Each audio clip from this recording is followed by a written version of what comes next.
2장 1절입니다. 아모스의 아들 이사야가 받은 바 유다와 예루살렘에 관한 말씀이라. 말일에 여호와의 전의 산이 모든 산 꼭대기에 굳게 설 것이요 모든 작은 산 위에 뛰어나리니 만방이 그리로 모여 들 것이라. 많은 백성이 가며 이르기를 오라 우리가 여호와의 산에 오르며 야곱의 하나님의 전에 이르자. 그가 그의 길을 우리에게 가르치실 것이라. 우리가 그 길로 행하리라 하리니 이는 율법이 시온에서부터 나올 것이요 여호와의 말씀이 예루살렘에서부터 나올 것임이라. 그가 열방 사이에 판단하시며 많은 백성을 판결하시리니 무리가 그들의 칼을 쳐서 보습을 만들고 그들의 창을 쳐서 낫을 만들 것이며 이 나라와 저 나라가 다시는 칼을 들고 서로 치지 아니하며 다시는 전쟁을 연습하지 아니하리라. 아멘. 아멘. 오늘 함께 읽은 말씀 나누고 또 우선 기도하길 원합니다. 성도님들이 많이 기도해 주시고 또 함께 협력하고 참여하시고 또 여러 모양으로 함께 동역하셔서 저희가 26년도 여름의 일정들이 이제 다 끝나갑니다.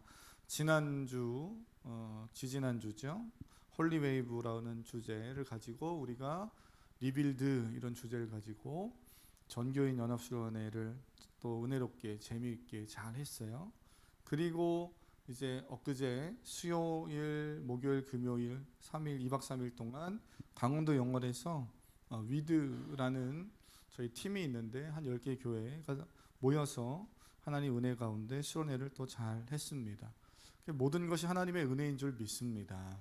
함께 기도해 주셔서 하나님이 정말 은혜를 아까 찬양 인도하는 자매가 이야기했듯이 은혜가 있었어요. 실시간으로 아이들이 변하는 모습이 보여지는 조금은 저도 최근에 했던 수련회 중에 야 아이들이 실시간으로 이렇게 얼굴이 바뀐다고 라고 느껴지는 그러한 또 수련회였습니다. 공적인 건 다 끝났는데 저 개인적으로는 내일부터 아까 광고해드린 대로 지금 예수전도단 BDTS 강북팀이 두 팀으로 흩어져서 충청과 강원도 쪽에 전도하고 있는데 저희 강원도 팀은 이제 월화수까지 전도합니다.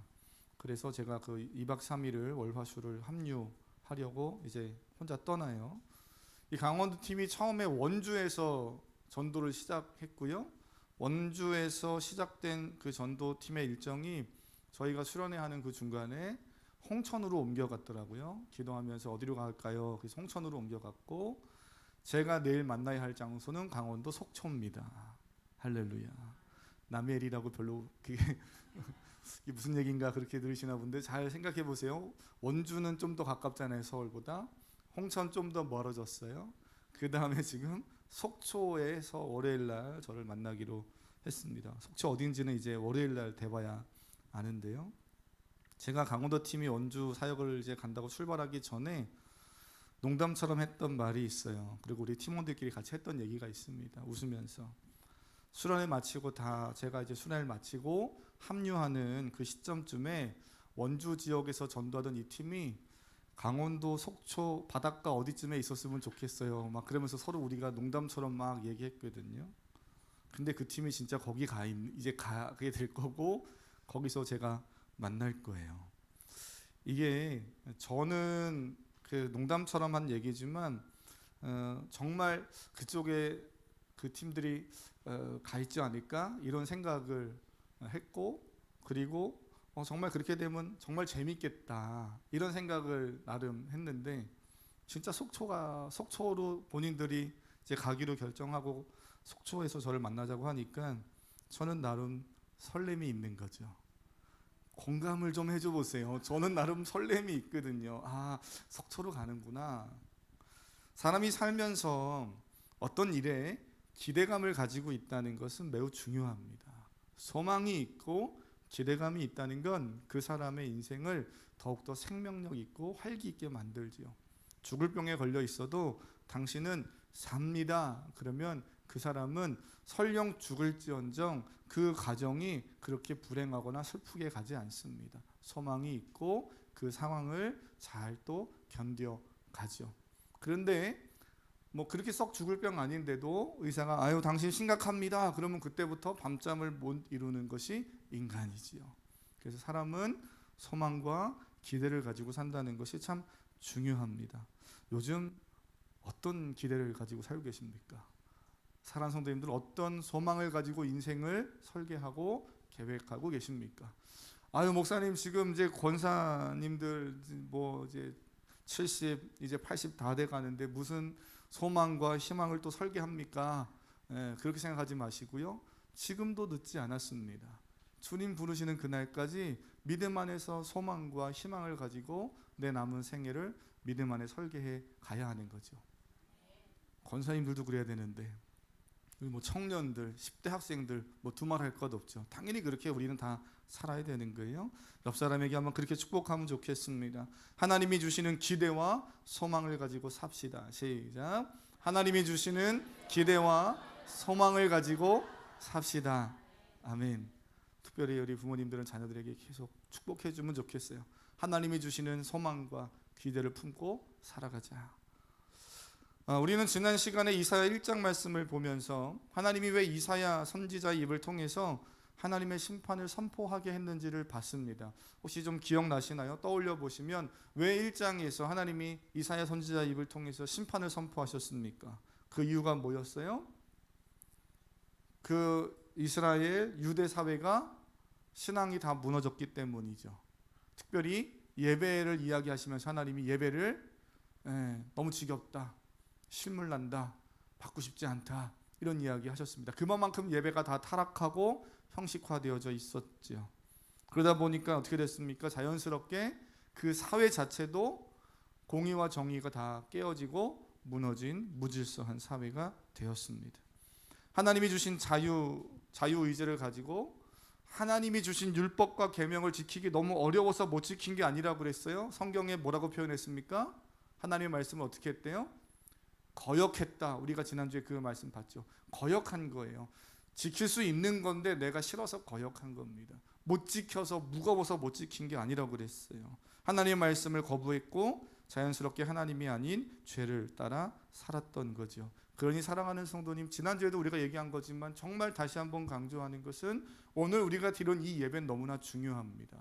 주일날 뭐 한번 예배 드리는 게 뭐 대단해 이렇게 생각하시지 마시고요. 주일날 드려지는 이 예배가 나의 한 주의 시작점이고 내 삶의, 내 인생의 정말 중요한 시작점이 된다는 마음을 가지고 예배하시길 바랍니다. 이 예배가 살면 한 주의 삶도 사는 거예요. 그렇게 한 주 한 주가 쌓여서 한 달이 살고 1년이 또 내 일생이 그렇게 하나님 은혜 안에 흘러가는 거지요. 하나님 기뻐하시는 예배자로 교회에서 예배하시고 그 은혜를 가지고 세상 밖으로 나아가서 삶의 예배자로 살아가시기를 주님의 이름으로 축복합니다. 그렇다면 그렇게 심판의 메시지로 1장이 시작이 된 이사야 말씀이 오늘 2장으로 와보면 물론 지난 1장에서도 이야기했지만 틈틈이 하나님이 구원의 메시지를 주시고 있음을 보게 돼요. 물론 그 양이 그렇게 많지 않습니다. 기억나시나요? 1장에서 66장까지 가면서 처음에는 심판이 훨씬 많고 뒤로 갈수록 심판이 점점 줄면서 회복의 분량이 훨씬 많다, 이런 말씀을 드렸죠. 그럼에도 불구하고 중간중간에 회복과 구원의 메시지들이 있었어요. 오늘 2장은 그렇게 시작됩니다. 심판의 메시지를 지나서 2장에서 1절과 4절 이 말씀 안에 하나님이 짤막하게 회복이 있을 때, 구원이 있을 때 어떤 역사가 있을 것인지를 보여주고 있는 그 본문 말씀을 우리가 읽었어요. 2장 1절이 이렇게 시작돼요. 먼저 1절 읽어보겠습니다. 시작. 아모스의 아들 이사야가 받은 바 유다와 예루살렘에 관한 말씀이라. 아멘. 그렇죠? 뭐 말씀이 끝나면 아멘 하면 좋을 것 같아요. 유다와 예루살렘에 관한 말씀이라 그랬습니다. 요거 어디서 많이 본 구절 같지 않습니까? 1장으로 가보면 1장 한번 읽어보실까요? 1장 1절 한번 읽습니다. 시작. 유다 왕 우시야와 요담과 히스기야 시대에 아모스의 아들 이사야가 유다와 예루살렘에 관하여 본 계시라. 그렇죠. 아멘. 이게 이사야 1장을 시작하면서 시대 배경이 언제인가를 설명해 주는 그 앞부분 잠깐 지나가고 후반부부터 보면 아모스의 아들 이사야가 유다와 예루살렘에 관하여 본 계시라. 오늘 2장 1절도 아모스의 아들 이사야가 받은 바 유다와 예루살렘에 관한 말씀이라. 비슷한 그러한 구절이 1장 1절에 2장 1절에 이렇게 동일하게 등장합니다. 회복의 메시지를 보기 전에 1절의 이 말씀을 잠깐 보면서 2장 1절과 1장 1절이 참 비슷하다 이런 생각을 해봐요. 그러면서 한 가지 우리 좀 기억해야 될 것이 있습니다. 이사야 선지자가 선포한 하나님이 이스라엘 백성들 유다에게 주신 심판의 메시지는 이사야가 그냥 자기 감정대로 하는 말이 아니라 누가 주신 말씀이라고 그랬어요? 하나님이 계시하여 주시고 보여주시고 이사야가 본 말씀을 선포한 거예요. 하나님의 심판의 메시지요. 오늘 본문의 2장으로 넘어와 보면 동일하게 회복과 소망의 메시지도 이사야가 자기 감정대로 그냥 이제는 소망의 메시지 줘야지 하고 주는 게 아니라 누구에게로부터 받은 거예요? 하나님으로부터 받은 메시지를 선포하고 있다 이렇게 이야기합니다. 그러니 심판도 회복도 모두 하나님의 주권과 계획 안에 있음을 기억하시길 바랍니다. 우리는 하나님이 내리시는 심판의 무게를 가볍게 생각하지 말아야 돼요. 구원도 하나님이 주시는 것이지만 이사야서 말씀 같은 에스겔서 같은 말씀들 보면서 우리가 느끼는 건 하나님의 심판도 하나님의 주권과 계획 안에 있다라는 거예요. 그 말은 구원을 우리가 소중하게 생각하고 구원을 중요하게 보듯이 하나님의 심판도 우리가 진중하게 그 하나님의 말씀도 여겨야 한다라는 거죠. 결코 가볍게 볼 수 없는 그러한 메시지입니다. 그렇기 때문에 우리는 죄를 멀리 해야 되는 거예요. 사랑하는 성도님, 죄를 왜 멀리 해야 됩니까? 누가 물어본다면 여러 가지 이유를 댈 수 있어요. 성경에서 여러 가지를 근거로 얘기할 수 있습니다만 죄를 멀리 해야 되는 이유 중에 하나는 하나님의 심판이 장난이 아니기 때문에 그렇습니다. 하나님의 구원이 중요하고 하나님의 계획과 주권 안에 있듯 하나님의 심판도 하나님의 계획과 주권 안에 있는 하나님의 일이에요. 그러니 그냥 가볍게 여길 수 없는 일이지요. 사랑하는 성도님, 죄를 멀리하는 사랑하는 성도님 될 수 있길 축복합니다. 특별히 이사야서를 보면서 1장과 2장 말씀들 계속 보면서 느끼는 건 하나님이 회복하시길 원하시는 하나님이에요. 그렇지만 그 회복을 위해서 반드시 거쳐야 할 과정이 하나 있는데 죄를 다루신다라는 겁니다. 죄의 문제를 우리 하나님은 반드시 다루시고 심판하시는 하나님이시에요. 그 죄를 다루시고 심판하셔서 회복과 구원의 은혜를 주시고 우리를 이끌어 가시는 하나님이십니다. 있는 죄를 없는 것처럼 여기시는 분이 절대 아니라는 거예요. 하나님은 회복하시는 하나님이시지만 그 과정에서 반드시 죄를 다루시고요. 그냥 내가 없었던 일로 해줄게 이렇게 묻어두지 않으시는 하나님이에요. 그럼 질문이 한 가지 생기셔야 되죠. 왜요? 왜 그렇게 해야 됩니까? 굳이 하나님이 왜 그렇게 하셔야 돼요? 능력이 없어서 그렇습니까? 그건 분명 아닙니다. 그럼 하나님이 왜 그렇게 하십니까? 그 이유는 죄를 짓지 않았던 것처럼 물론 우리 하나님이 여겨주시고 지나가실 수도 있지만 하나님의 성품상 하나님은 그렇게 하시지 않아요.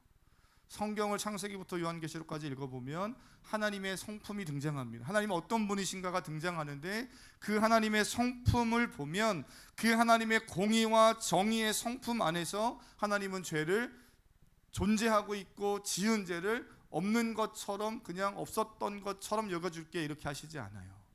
그럴 수 없는 거죠. 그럼 하나님이 공의로우시지 않은 거죠. 그럼 하나님의 정의가 올바르지 않은 거지요.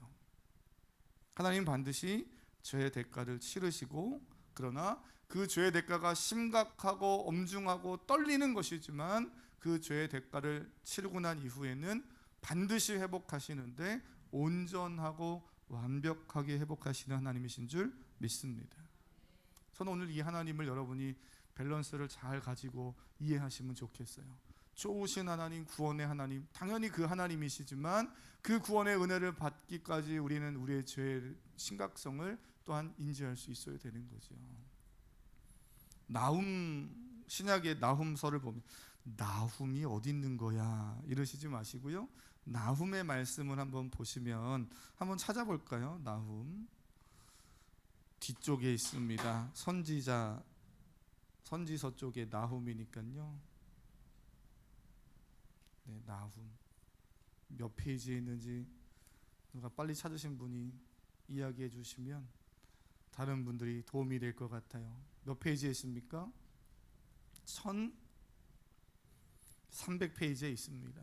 구약성경 1300페이지 나훔 1장 3절 한번 읽어보겠습니다. 1장 3절 나훔 1장 3절 한번 읽겠습니다. 시작. 여호와는 벌받는 자를 결코 내버려 두지 아니하시느니라. 여호와의 길은 회오리 바람과 광풍이 있고 구름은 그의 발에 티끌이로다. 아멘. 아멘. 벌 받는 자를 결코 내버려 두시지 아니하신다는 그 부분을 조금 더 쉽게 풀어서 설명을 하면 죄인을 심판하지 않은 채 내버려 두지 않으신다, 이런 의미예요. 하나님은 죄 있는 자를 죄 없다 하지 않으십니다. 하나님의 공의 앞에서 어느 누가 견딜 수 있겠어요? 죄인된 인간들 중에는 아무도 하나님의 공의와 정의를 만족시킬 수 없습니다. 그래서 누가 오셨나요? 누가 필요하신 거예요? 예수 그리스도께서 오셨고 예수 그리스도가 필요한 거죠. 하나님의 공의와 사랑을 모두 충족시켜 주시는 분은 예수 그리스도이셨습니다. 내가 받아야 할 고난과 수치와 모든 죽음의 심판을 예수 그리스도께서 다 받으시고 돌아가셨지요. 우리의 모든 죄와 저주를 십자가의 죽으심으로 해결하신 줄 믿습니다. 그러니 나는 또 죄를 지어도 된다라고 생각하면 큰 착각이에요. 하나님의 은혜를 무시하는 겁니다. 한국의 이단 중에 그런 이단들이 있죠. 구원에 대한 교리가 잘못돼서 죄를 또 지어도 괜찮아라고 이야기하는 잘못된 구원관을 가지고 있는 사람들이 있어요. 사랑하는 성도님, 죄를 가볍게 여기지 않는 그리스도인 될 수 있기를 축복합니다. 옆 사람에게 축복할까요? 죄를 가볍게 여기지 맙시다. 시작. 죄를 좋습니다. 그래서 에베소서 1장 보시면 바울이 이런 고백을 합니다. 에베소서 1장 사실은 주중에 설교했던 그 수련회 설교 본문 중에 한 부분이기도 해서 수련회 갔던 우리 찬양팀들은 이 내용 좀 기억하겠지만 혹시 우리 성도님들 이미 에베소서 잘 아시니까요. 1장 한번 보시면 에베소서 1장에서 바울이 하나님을 찬송하리로다 이런 고백을 합니다. 찬송하리로다 그래요. 그러면서 하나님 앞에 숨을 이 고백을 숨을 막 몰아치듯 쉬면서 성경의 절수로는 12절의 절수를 엄청나게 막 쏟아냅니다. 막 이야기를 해요. 근데 원문은 한 절로 되어져 있는 그러한 에베소서 1장 3절부터 그 이후의 말씀들을 보면 바울이 왜 그렇게 흥분하고 열을 내면서 하나님을 찬송한다고 했는가 하는 것을 우리가 좀 발견해 볼 필요가 있어요. 그 이유는 우리가 받은 구원 때문입니다. 한번 에베소서 한번 1장 보시겠어요? 눈으로 한번. 신약성경 몇 페이지인가요? 신약성경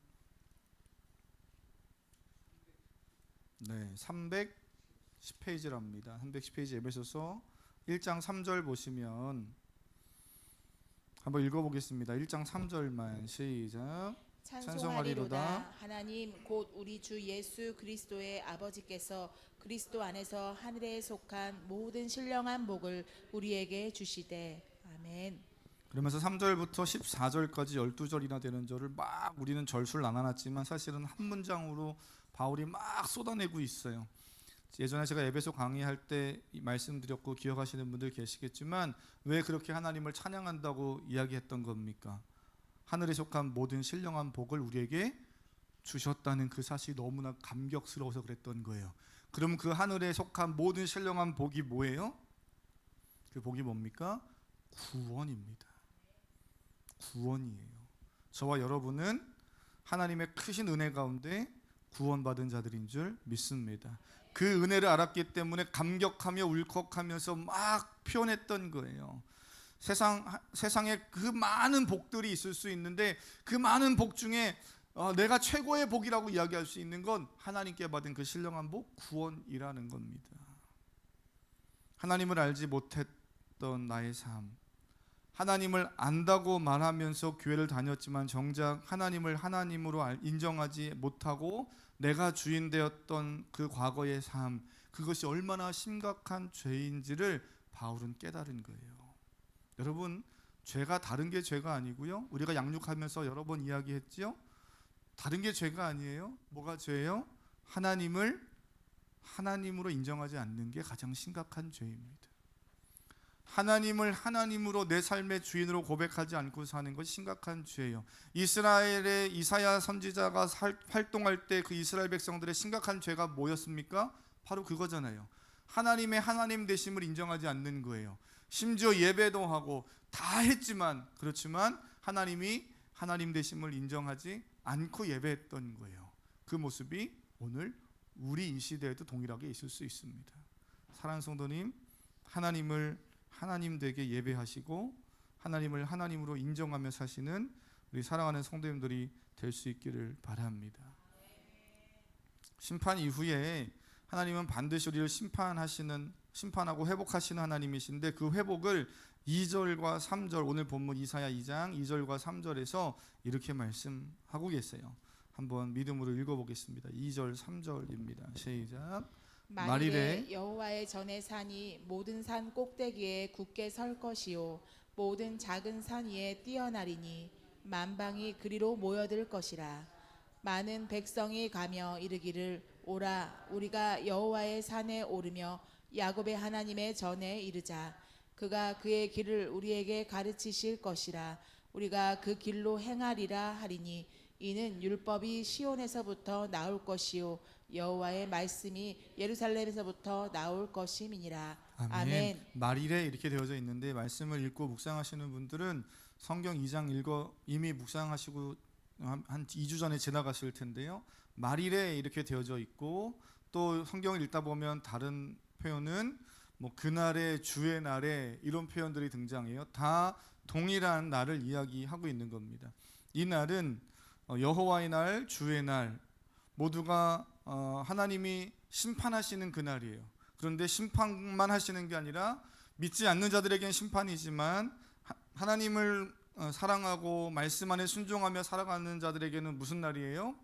회복해 하시는 새로운 날입니다. 이 두 가지가 동시에 일어나는 날이지요. 종말과 관련이 있지만 세상이 말하는 모든 것이 망하고 소멸하는 그런 세상이 말하는 종말이 아니고요. 이 날은 하나님의 심판과 통치가 온전히 드러나는 그 날이에요. 그 말일에, 그 여호와의 날에, 그 주의 날에, 그 날에 어떤 은혜가 있다고 이야기해요? 2절과 3절 읽으셨던 것처럼 그런 은혜가 있다.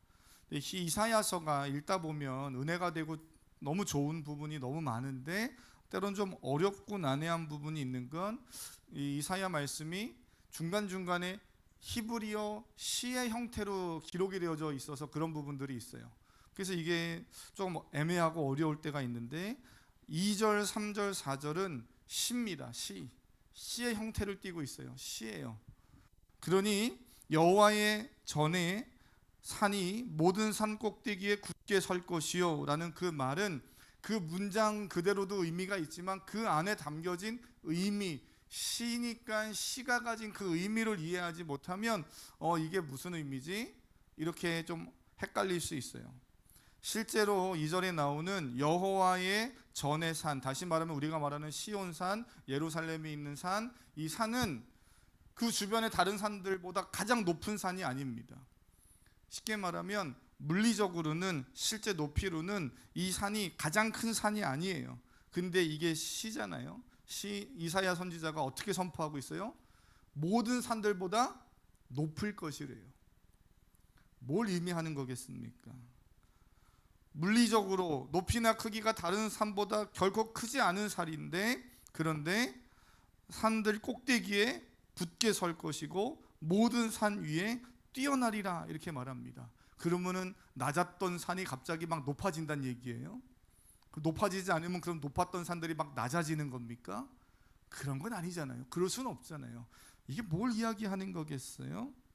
하나님이 그렇게 모든 것을 회복하실 때는 높이시는 그런 은혜가 있는 거죠. 그곳에 모여든다는 거예요. 누가 봐도 그 산이 보이는 거고요. 누가 봐도 높아진 그곳에 사람들이 관심 갖고 모이기 시작합니다. 근데 그곳에 모여드는 사람들이 무엇을 하는가가 중요해요. 그들이 왜 모여드는 거예요? 야, 저기 가니까 황금이 많대. 저기 가니까 성공한대. 그래서 모여드는 거예요. 왜 모여드는 겁니까? 3절 뭐라 그럽니까? 모여드는 이유를 뭐라고 말해요? 그 산에서 율법이 나온대요. 그 율법을 우리가 배울 수 있다고 그럽니다. 사람들이 그것을 배우려고 그 산에 모인다는 거예요. 사람들이 모이고 외치는 소리가 오라 우리가 여호와의 산에 오르자. 예루살렘 하나님의 말씀이 선포되고요. 그 산에서요. 그리고 그 말씀을 통해 우리를 가르치고 우리는 그 길을 행할 것이라 이렇게 말합니다. 저는 이 말씀 여러분 가슴에 잘 새기고 우리의 남은 생애를 잘 그렇게 살아갈 수 있기를 축복합니다. 하나님의 말씀이 선포되고 그 말씀을 배우고 또 그 말씀을 배우길 원하는 자들은 배우고 머리가 커지는 게 아니고요. 뭐 해야 되는 거예요? 그 길을 행하며 사는 일에 집중해야 되는 거예요. 하나님의 말씀을 배우고 그 말씀을 알고 그 말씀을 행하는 여러분 될 수 있기를 축복합니다. 더 놀라운 점은 여기서 그 여호와의 전으로 모여드는 사람이 누굽니까? 유대인들만이 아니에요. 이스라엘 백성들만이 아닙니다. 누가 모여요? 오라 우리가 이러면서 여기서 말하는 우리는 믿지 않는 모든 이방인들 다 포함하는 겁니다. 마지막 때 하나님이 모든 것을 회복하시고 모든 것 하나님의 심판이 끝나서 모든 것이 회복되는 그때는 하나님을 믿고 따르고자 하는 모든 예배자들, 거기는 이스라엘 백성들에게 한정짓지 않고 열방의 모든 하나님을 사랑하고 예배하고 그 말씀을 배우고 싶어하는 자들이 막 모여들기 시작한다는 거예요. 그러니 이것이 얼마나 멋진 그런 모습입니까? 저는 이 말씀 보면서 상상해 볼 때 와 너무나 멋지다. 우리 아이들은 별로 감동이 없는 것 같아서. 어벤져스 영화를 좋아합니까? 마블 영화 어벤져스 본 기억 있나요? 별로 안 좋아합니까? 그럼 저만 신나겠는데. 마블 영화 어벤져스 보면 마지막 엔드 게임 엔드 장면에서 그 타노스를 이길 때 어떻게 이깁니까? 네. 그렇다. 역시 우리 아이들 말씀과 기도로. 그 영화의 마지막 장면은 그거예요. 적을 이기려고 그 모든 그 마블의 주인공들이 다 소환됩니다. 그래서 막 차원의 문이 열리면서 막 소환돼요. 전체 막 사람들이 군대가 다 집결합니다. 그러면서 싸워서 이겨요. 근데 어쨌든 저는 이 모습을 보면서 그런 생각이 들어요. 하나님의 전으로 예배가 있고 말씀이 있는 하나님의 율법이 있는 그곳으로 사람들이 막 모여드는 그 모습을 상상해 봅니다. 여러분, 하나님이 회복하시는 그곳에, 하나님이 그래서 회복의 은혜를 주시는 그곳에 이런 놀라운 일들이 일어나는데 주목할 것은 거기에 하나님이 계시고 하나님의 말씀이 있기 때문이다라는 거예요. 그냥 산이 높아서가 아니고요. 그냥 예루살렘 성전이 멋져서가 아니라 그곳에 누가 계셔요? 하나님이 계시고 하나님의 말씀이 있기 때문이에요. 저는 하나님의 말씀이 있는 곳에 사람들이 모이는 줄 믿습니다. 하나님의 임재가 있는 곳에, 하나님의 역사가 있는 곳에 사람들이 모이는 줄 믿습니다. 저는 우리 교회가 여러분의 삶이 또 우리의 사역이 그런 사역이 되기를 축복합니다. 오늘 그 3절에 보면 길에 대한 이야기가 나오잖아요. 성경은 길에 대한 이야기를 중간중간에 꽤 많이 합니다. 우리가 보는 시편에서도 그렇고 신명기 같은 경우도 그렇고요. 오늘 이사야 말씀도 의인의 길이 있는가 하면 악인의 길이 있다고 결국 이야기하는 거예요. 어느 길에 설 건가를 결정하라는 겁니다. 신명기 같은 경우도 신명기 30장 15장 보면 생명과 복과 사망과 화를 내게한테 뒀다 그러는데 네 가지를 이야기하고 있는 것 같지만 결국 두 가지를 이야기하는 거예요. 생명이냐 사망이냐 복이냐 화냐 두 가지의 길이 있다는 겁니다. 오늘 본문에서는 이렇게 말합니다. 4절까지 읽었지만 5절 어떻게 살아가라고 말하는가? 그 길을, 그 율법을 듣고 그 율법을 배우며 살아가는 자들은 어떻게 살아가야 되는가? 5절 이렇게 말합니다. 함께 읽겠습니다. 시작. 야곱 족속아 오라 우리가 여호와의 빛에 행하자. 아멘. 이 5절을 이어서 22절 이렇게 마무리합니다. 22절 함께 읽겠습니다. 시작.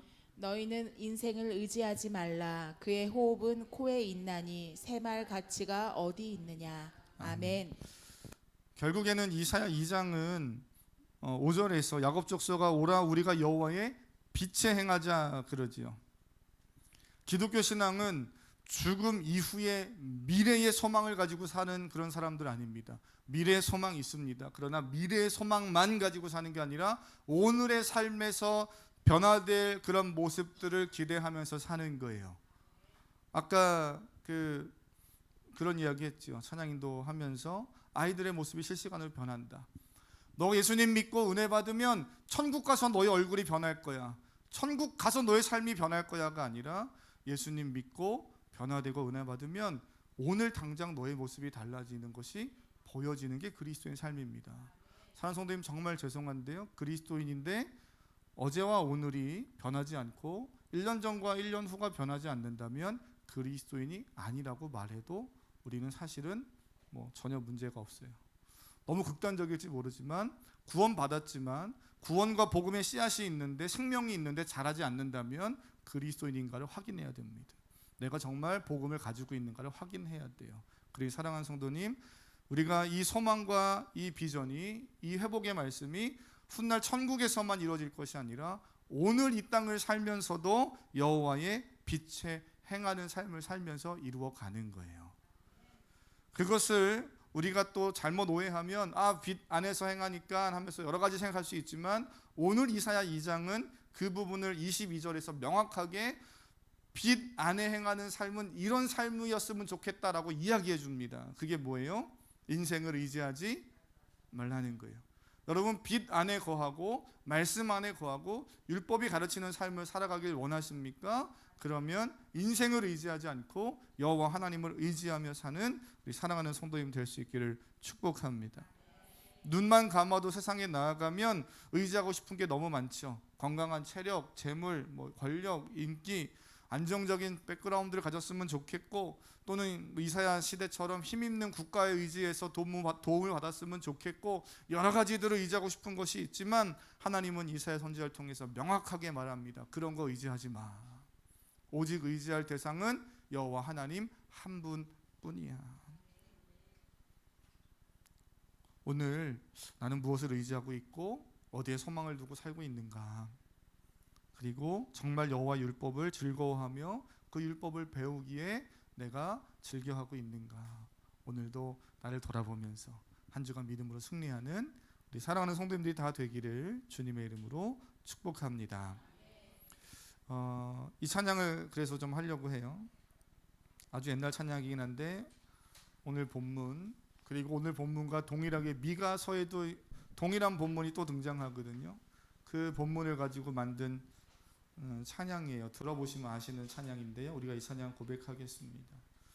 이 찬양 고백하고 기도하실 때 좀 힘있게 기쁘게 기도하시면 좋겠어요. 왜냐하면 그 길을 걷고 그 길을 걷는 자들이 많아져서 하나님의 통치와 주권이 온전히 회복되면 그러면 그 땅에는 더 이상 칼이 없고 오히려 칼을 만들던 그 철로 낫을 만들고 창을 만든던 걸로 오히려 농기구를 만들어서 전쟁과 기근이 없는 평안한 삶으로 하나님이 우리를 이끄실 것이다.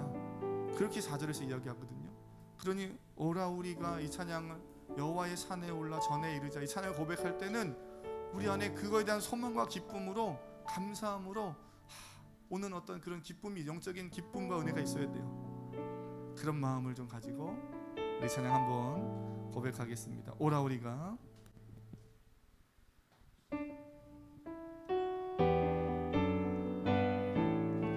우리 박수 치면서 찬양할까요? 오라 우리가. 오라 우리가 여호와의 산에 올라 하나님의 전에 이르자. 오라 우리가. 오라 우리가 여호와의 산에 올라 하나님의 전에 우리 한 번 더 믿음으로 오라 우리가. 오라 우리가 여호와의 산에 올라 하나님의 전에 이르자. 오라 우리가 여호와의 산에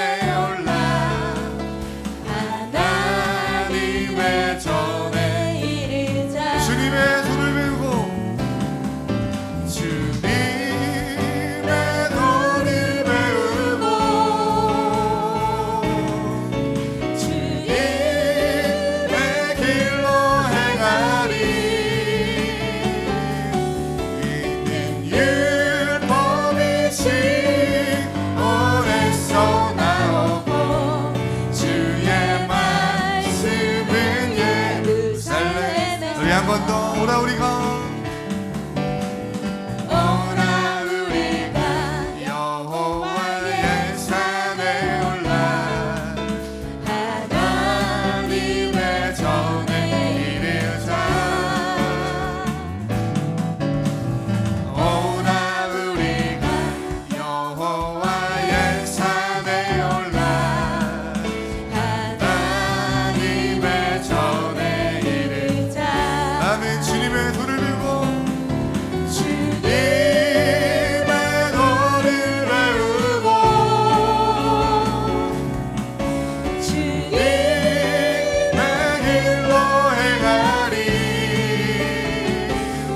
이는 율법이시 오래서 나오고 주의 우리 그날을 기대하면서 주님의 도를 배우고 주님의 도를 배우고 주님의 길로 행하리 이는 율법이시 오래서 나오고 주의 말씀 우리 한 번 더 주님의 도를 배우고 주님의 도를 배우고 주님의 길로 행하리